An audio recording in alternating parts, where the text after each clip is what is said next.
Hi everyone, it's Louise, and welcome to our Thursday Nite Rock collaboration. And tonight, we have nothing in particular, although I know we're going to be all bringing you some really cool stuff. Normal lineup for tonight, it's myself coming up in a second. It's Lori Houston at 6:45, Angela Bliss at 7, and Amber Goodwin at 7:15. And it happens to be Amber Goodwin's last night with us, so we wish her a fond farewell. And without any further ado, let's get started.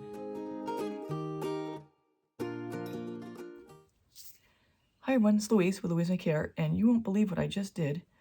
I'm diving right in, and I started pouring black on this CD that I'm going to turn into a clock, and I'm just like, what in the world am I thinking?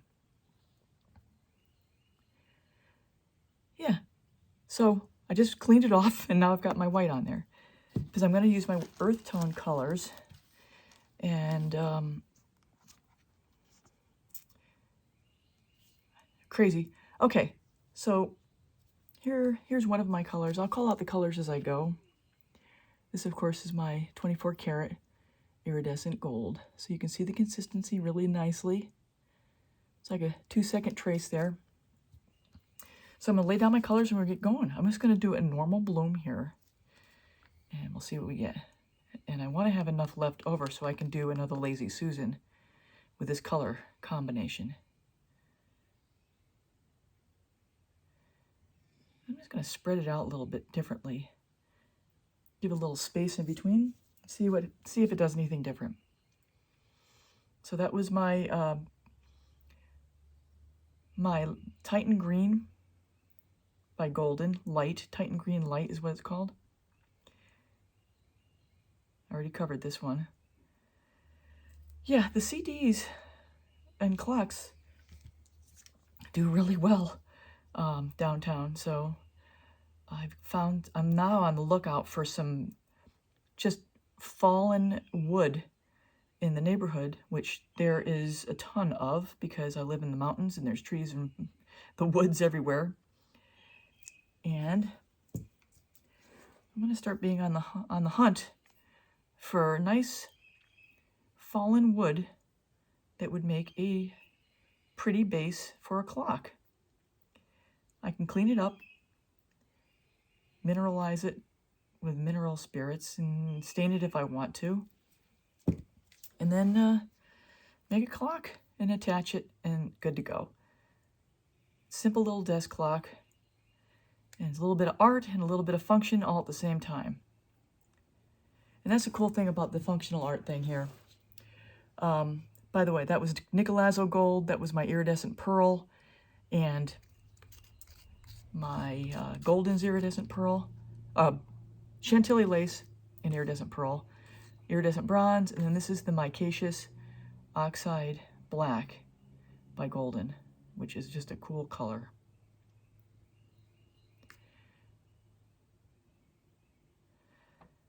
And my cell activator, I've got my American Floetrol cell activator, which I love. I've got my Australian Floetrol sitting over there, and I need to use it up. So let's see. Let's get this thing centered up a little bit. I think I'm a little off kilter here. I did not level right before I started. Okay. Put down the white. Always mix before. And the black. I'll blow it out just like a coaster.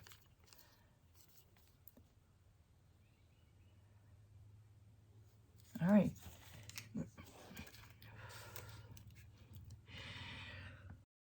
All right, everyone, so you don't have to hear me huffing and puffing. I'm going to talk through this. I'm blowing straight down into the cell activator, and then I'm going to try to get a ridge to form in a full circle. Once I see that ridge form in a few cells, I'm aiming my blow at that ridge, which is going to become a wave. So the cell activator is going to be forming a wave over the colors that's going to get blown out, and then the colors over the top of the pillow. And I'm going to spread it all out until I have it fully spread over the top.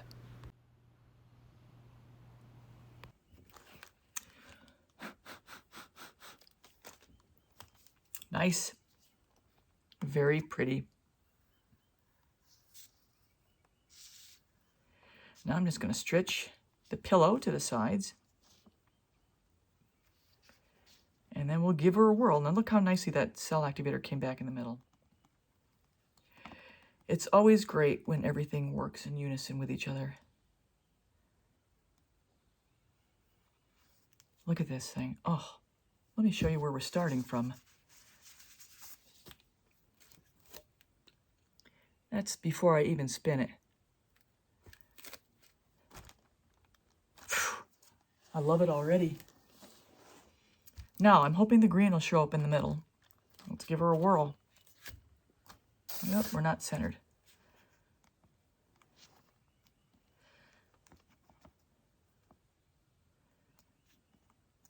I just kind of feel for it.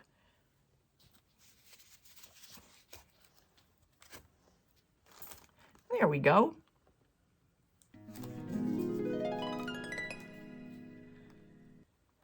Spring has sprung in North Carolina, and it is spectacular right now. I got the doors open. Just hope I don't get any bugs in here. Got the window open. As you can see, I've been spinning black coasters and so forth here. Oops. Might help if I took the lid off. Oh my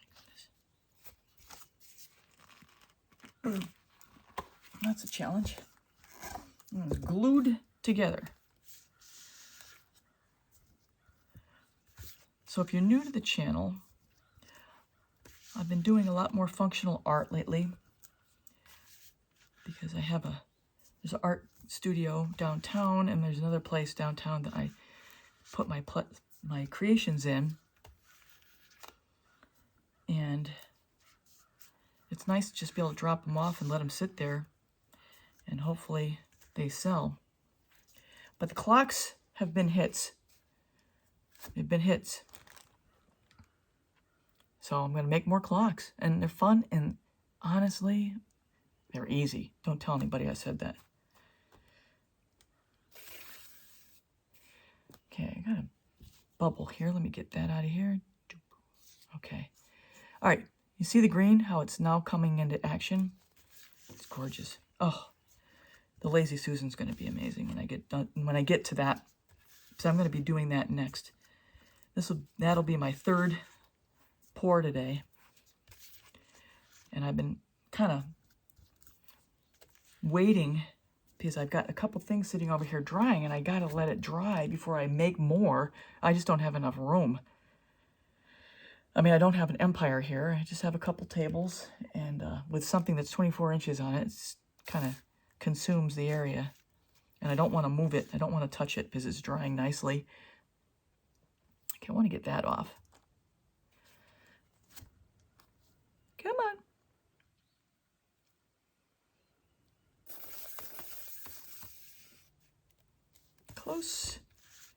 Closer. Yeah, and I get the clock mechanisms on Amazon. I have everything in the description. I'll have all of the colors, recipes, links to things in the description if you're interested. Now, I mentioned before on another video that this micaceous iron oxide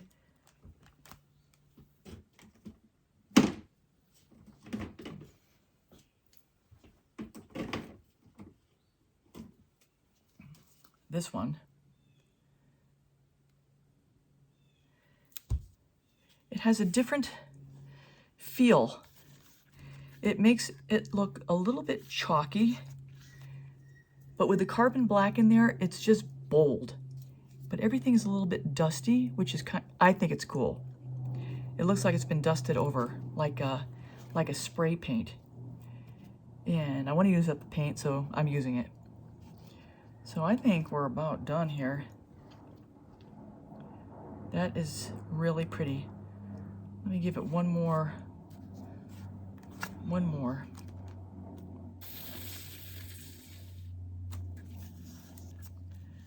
Very nice. Love it. And another bubble.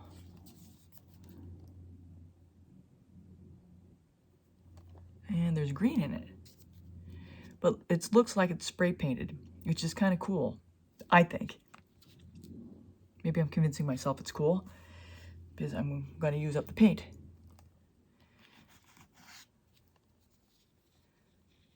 So I'm going to clean up the bottoms and the edges, but let me just show you real quick. Here it is. I'm really happy with it. So that'll become a clock, and I'll show you that when I get to it in the final result. Okay. Okay, thanks for joining me, and stay tuned for the assembly of the clock. So a little about the process. I literally found this piece of wood on the side of the road, and I cleaned it up. I sanded it down, I dremeled it, I sanded it with a buffer, all kinds of stuff. And then I cut it 3 ways.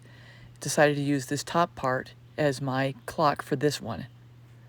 Then I got a round for my neighbor up the street to fit on the bottom so it has a nice, secure, stable base.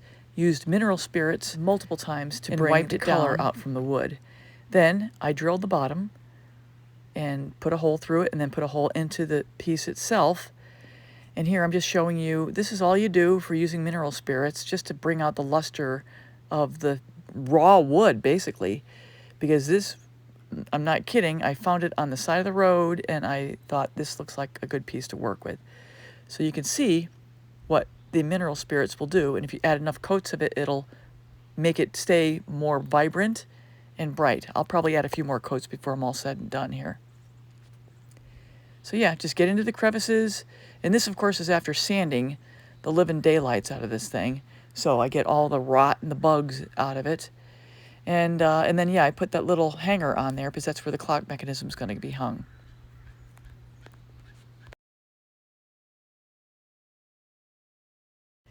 I'm really very fortunate to live in a place where I can have a nice clock stand without having to pay anything for it except for to find some wood and repurpose it into something that's usable.